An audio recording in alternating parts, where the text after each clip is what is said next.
All right, fans of music, welcome back. It is Dave, the Real Music Observer, observing real music in real time for real people, just like you right there, just like me right here. Dire Straits, they actually have this tribute kind of band thing that's gotten its act together, and it's going to be touring the States, called DSL, Dire Straits Legacy. I believe it has a couple of guys from the original group in it. The singer, meh. I listened to a couple of tracks and I was like, okay.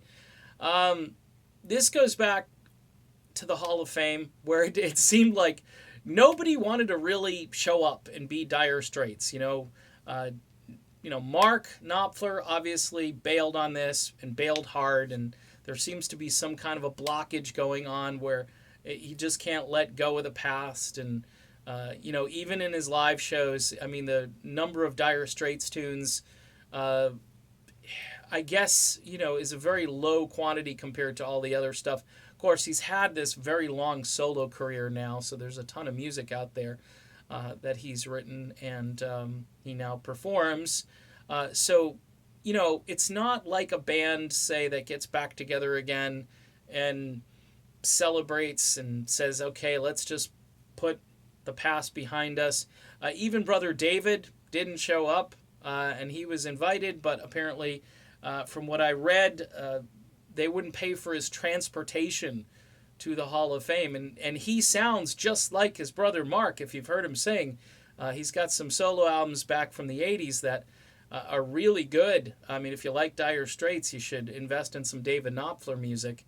But all these guys, over time, you would think, okay, we want to hear Dire Straits music again. Whether they like it or not, Brothers in Arms was just a monster album, and they had some great albums leading up to that album. I remember Love Over Gold, and Communique was another great album.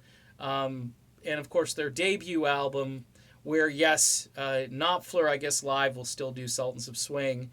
And here, of course, American radio, too, has kind of reduced the Dire Straits playlist to like two songs, and that would be Money for Nothing, of course, and Sultans of Swing. Those are the two big ones I just hear over and over again. I mean, I don't even hear Walk of Life and some of the other things off of Brothers in Arms. It's just tragic because it's such a great record. And all of these great albums, they've just been pared down to a select one or two songs. It's just weird. But hey, I guess if it's focus tested and it works and people, want to keep hearing it over and over again, radio's going to do that because that's what they're all about these days. But I still can't figure out why Dire Straits was just, as broken up as they are. I mean, these guys must not like each other a whole lot, and to not show up at the Hall of Fame and accept this award, which really, honestly, I think Dire Straits should be in the Hall of Fame, but based on who's not in the Hall, I would say it was close. I would say maybe wait a little longer. I mean, if you had put Jay Giles in, you would have had Peter Wolf up there doing a killer performance of whatever and being very grateful. Of course, it's kind of bittersweet because Jay Giles left planet Earth, I think, a couple of years ago. So it's weird. I would just think that these rock stars would kind of get their acts together a little bit for a moment. And this DSL thing, trying to keep the legacy alive, it kind of reminds me of that ELO 2 thing that happened. Except I think ELO 2 was probably better than this DSL project.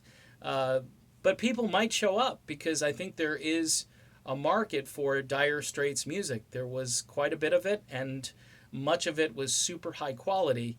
Hence, the reason that maybe, just maybe, it would have been cool to see everybody back together again for one night. But that wasn't the case at the Hall of Fame, and it doesn't appear to be in the cards for a full-blown reunion anytime soon.